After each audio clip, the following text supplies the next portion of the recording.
आपने अब तक बहुत सारी ध्यान विधियों के प्रयोग किए होंगे, अपने भीतर की सोई हुई शक्ति को जगाने का प्रयास किया होगा, परंतु आपने यह पाया होगा कि आप जितना ध्यान में गहरा उतरने का प्रयास करते हैं, आप पाते हैं कि आपका यह शरीर और आपका ये मन आपको ध्यान में ले जाने में सहायक सिद्ध नहीं होता, क्योंकि आपके शरीर के कुछ अपने लॉ हैं, वैसे ही आपके मन के लॉ हैं, और आप अब तक अपने इस भौतिक शरीर से परिचित हुए हो।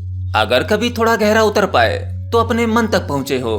आपकी ये दो चीजें ही आपके लिए सत्य हैं, इसीलिए आप इसके लॉ से बंधे हुए हो, और ध्यान में तुम वह सब कुछ हासिल करना चाहते हो, वो अनुभव करना चाहते हो जिसका स्वाद आपने अब तक नहीं चखा। लेकिन तुम भौतिक आयामों तक ही सीमित रह जाते हो। आप अपनी चेतना के उन आयामों तक नहीं पहुंच पाते जहां आपको परम आनंद की अनुभूति होती है। आप ध्यान का कोई सा भी प्रयोग करने बैठते हैं, आप कितनी देर तक बैठ पाते हैं? 10 मिनट, 15 मिनट या आधा घंटा? ध्यान के उस प्रयोग के दौरान अगर आपकी मानसिक ऊर्जा सक्रिय है, तब वह ऊर्जा विचारों का रूप लेकर आपका ध्यान रोककर आपसे कोई ना कोई कार्य करवा लेगी। अगर कोई एक्शन नहीं कराया, तब वह विचारों के रूप में आपके भीतर घूमती रहेगी। यानी आपके मन का थॉट प्रोसेस नहीं रुकेगा, तरह तरह के विचार आते रहेंगे, और जब तक विचार आते रहेंगे तब तक आप ध्यान में प्रवेश नहीं कर पाएंगे। लेकिन वहीं अगर आपके शरीर की ऊर्जा शांत है, तो आपको पता ही नहीं लगेगा कि आप कब नींद में सरक गए। फिर आप सोचते हो कि बैठकर ध्यान करने में थोड़ी जटिलता होती है, तो क्यों ना लेट कर ध्यान किया जाए। और जैसे ही आप लेटते हो, फिर 5 या 10 मिनट बाद आप सो जाते हो। असल में आपकी नींद ही ध्यान की अवस्था है, लेकिन इस ध्यान में आप लगभग बेहोशी की अवस्था में होते हैं। सोते समय आपके शरीर को संचालित करने के लिए जो शक्ति प्राप्त होती है, गहरी नींद के समय ही आपके शरीर और मन को स्वव्यवस्थित किया जाता है। बहुत सी शारीरिक और मानसिक बीमारियां ठीक की जाती हैं, और नींद में मिलने वाली यही शक्ति ध्यान की शक्ति होती है। और इसी ध्यान की शक्ति की गुणवत्ता कई गुना बढ़ जाती है जब आपका ध्यान जागृति में घटता है। आप इसे ऐसे भी समझ सकते हैं, ध्यान का अर्थ होता है पूर्ण विश्राम, जहां सब कुछ निश्चल हो जाता है, कोई भी शारीरिक या मानसिक क्रिया नहीं होती, बिल्कुल वैसे ही जैसे आप गहरी नींद में होते हैं। यहाँ ध्यान और नींद में केवल इतना ही फर्क है कि आप नींद में बेहोशी की अवस्था में होते हैं और ध्यान में जागृति। परंतु जब तक आपको अपने शरीर का बोध है, तो शरीर के अपने गुण हैं, वह कुछ तो करेगा ही। चलो एक बार को कुछ प्रयास करके शरीर को स्थिर किया जा सकता है, लेकिन आपका मन, उसका क्या? उसे शांत कर पाना और भी मुश्किल है। जैसे जैसे आपको अपने भौतिक शरीर का बोध कम होता चला जाता है, वैसे वैसे आपको अपने दूसरे शरीर यानी सूक्ष्म शरीर का बोध शुरू हो जाता है। अगर आपका ये भौतिक शरीर ऊर्जा के ऊर्ध्वगमन के लिए तैयार नहीं है, तो वह व्यक्ति चेतना के दूसरे आयाम को छू नहीं पाता। इसीलिए आप जो भी ध्यान प्रयोग करते हैं, उनमें आपको बस टेम्परेरी सॉल्यूशन मिलता है। बस कुछ देर, कुछ समय के लिए अपने आप को हल्का महसूस कर पाते हैं, थोड़ी ही देर के लिए चिंता मुक्त या रिलैक्स महसूस करते हैं। क्योंकि जितनी देर के लिए आपने ध्यान करने का प्रयास किया था, उस ध्यान के प्रयास का असर केवल ऊपरी था, बस थोड़ा सा था, जो बहुत जल्दी खर्च हो गया, और फिर वापस आप दुनिया जहां की चिंताओं में फंस जाते हैं, क्योंकि आपने जितनी डोज ली थी उसका असर खत्म हो गया। तो गहरे ध्यान में जाने से पहले आपको अपने शरीर को ध्यान के योग्य बनाना होगा। आपके शरीर की शुद्धि कैसी है, मन शुद्धि कैसी है, आपका खान पान, लाइफस्टाइल, आपको अपने आप से ये सब कुछ जांचना होगा। तो सबसे पहले बात करते हैं शरीर शुद्धि की। आपको अपने शरीर के प्रति केवल शाब्दिक जानकारी नहीं होनी चाहिए, बल्कि आपको अपने शरीर का भीतरी अनुभव भी होना चाहिए। आपको यह बोध होना चाहिए कि ये ईश्वर द्वारा निर्मित यंत्र यानी आपका शरीर, ये किस प्रकार काम करता है। आप सुबह से शाम तक जो भी काम करते हैं, उस काम के दौरान जो ऊर्जा खर्च होती है, वो ऊर्जा आपके शरीर को कहां से मिलती है? जिस समय आप संभोग में उतरते हैं, संभोग की वह कीमती ऊर्जा आपको वह कहां से मिलती है? असल में आपके शरीर के भीतरी सिस्टम को इतना ज्ञान है कि उसे खाद्य पदार्थों में से ऊर्जा को कैसे निकालना है।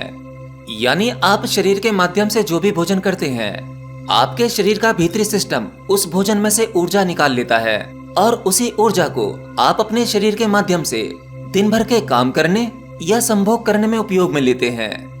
आपको समझना होगा कि हमारा ये शरीर कितनी जटिल मशीन है। अपने शरीर के प्रति थोड़ा सा तो होश साध कर देखो, आपका शरीर खुद ब खुद आपको जानकारी देने लगेगा। तो आपको अपने शरीर में कुछ ऐसे पदार्थ डालने चाहिए जिससे आपका शरीर शुद्ध रहे। मैंने आपको अपनी पिछली कुछ वीडियोस में बताया था कि आपका शरीर फिजिकल वर्क करने में जितनी ऊर्जा को खर्च करता है, उससे कहीं ज्यादा ऊर्जा आपका दिमाग विचारों को पैदा करने में खर्च करता है। और इन दोनों से ज्यादा जो ऊर्जा खर्च होती है वो आपके मास्टरबेशन या संभोग करने में खर्च होती है। इसीलिए कोई व्यक्ति संभोग करने के बाद या मास्टरबेशन करने के बाद वो अपने आप को अधिक थका हुआ और कमजोर महसूस करता है। उसे ऐसा लगता है कि अचानक से उसके शरीर की बैटरी तुरंत ड्रेन हो गई हो। तो शरीर की सबसे अधिक ऊर्जा संभोग या मास्टरबेशन में खर्च होती है। और अगर ऊर्जा अधिक खर्च हो रही है तो शरीर को वापस से वह ऊर्जा पाने के लिए अधिक भोजन करना होगा। और अगर आप अधिक भोजन करेंगे तो अधिक भोजन भी शरीर के अनुकूल नहीं है।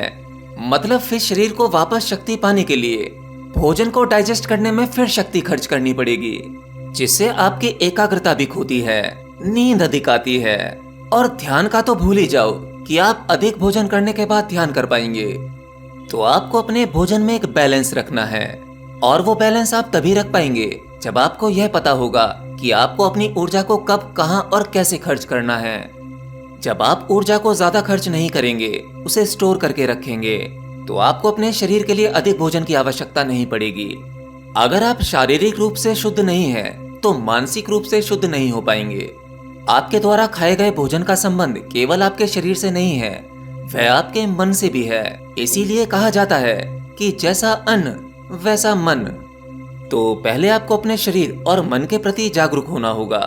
आपको होश साधना होगा कि आपका शरीर किस प्रकार कार्य करता है, मन कैसे कार्य करता है। जब तक आप अपने शरीर की भौतिकता को और मन की अवस्था को नहीं जानोगे, तब तक आप अपनी चेतना के अन्य आयाम तक नहीं पहुंच पाओगे। आपके शरीर में ऊर्जा का ऊर्ध्वगमन तभी होगा जब आपका शरीर उस लायक हो जाएगा। आपकी नाड़ियां शुद्ध हो जाएंगी, क्योंकि ऊर्जा का बहाव आपकी नाड़ियों के द्वारा ही होता है। अगर आपकी नाड़ियां अशुद्ध होंगी, उनमें ब्लॉकेजेस होंगे, तब ऊर्जा का ऊर्ध्वगमन नहीं होगा। और शरीर को ध्यान योग्य बनाने के लिए योग में बहुत सारी विधियां हैं, जैसे शरीर शुद्धि के लिए योगासन, प्राणायाम, ध्यान साधना या फिर अष्टांग योग। ये सभी प्रयोग प्राचीन काल में योग द्वारा खोजे गए वो तरीके हैं जिससे आपके शरीर को उस लायक बनाया जाता है ताकि आप ध्यान में आसानी से प्रवेश कर सकें। परंतु आज आप ध्यान कैसे करते हैं? आप अपने शरीर में ढेरों बीमारियां लेकर बैठे हैं। शरीर जटिल है, आपके लिए सहायक नहीं हो रहा है। और फिर आपका मन, वह भी तो अशुद्ध है, क्यों, है ना? आपके मन में ढेरों विकार भरे हुए हैं, काम, क्रोध, लोभ, मोह, अहंकार। ये सब कुछ लेकर आप ध्यान में उतरेंगे। इन सब का इतना भारी बोझ लेकर आप ध्यान करने बैठते हैं और फिर कहते हैं कि हमारा ध्यान नहीं लग रहा। ध्यान के लिए तो आपको सहज और सरल होना होगा। जैसे ही आपकी शरीर और मन शुद्धि होती है, आप स्वाभाविक से ही सरल और सहज होने लगते हैं और आपको पता भी नहीं लगता, आप बैठते ही ध्यान में चले जाते हैं। अगर आप दिन में रोजाना 15 मिनट ध्यान करते हैं, तो उस ध्यान प्रयोग को करने से पहले आपको कुछ योगासन और प्राणायाम करना चाहिए। अगर आप रोजाना 30 मिनट योग और प्राणायाम करते हैं और उसके बाद ध्यान करते हैं, तब कुछ दिनों के प्रयास के बाद आपका ध्यान सहजता से लग जाएगा।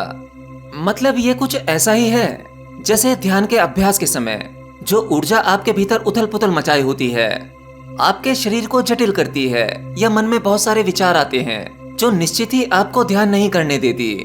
उसी नेगेटिव ऊर्जा को आपको योगासन और प्राणायाम के जरिए खर्च कर देना है। जब वो नेगेटिव ऊर्जा आपके भीतर होगी ही नहीं, फिर आपका शरीर सहजता से स्थिर हो पाएगा और मन भी जल्दी शांत होगा। बस आप इतना सा विज्ञान समझ लो, ध्यान स्वतः ही सरल हो जाएगा।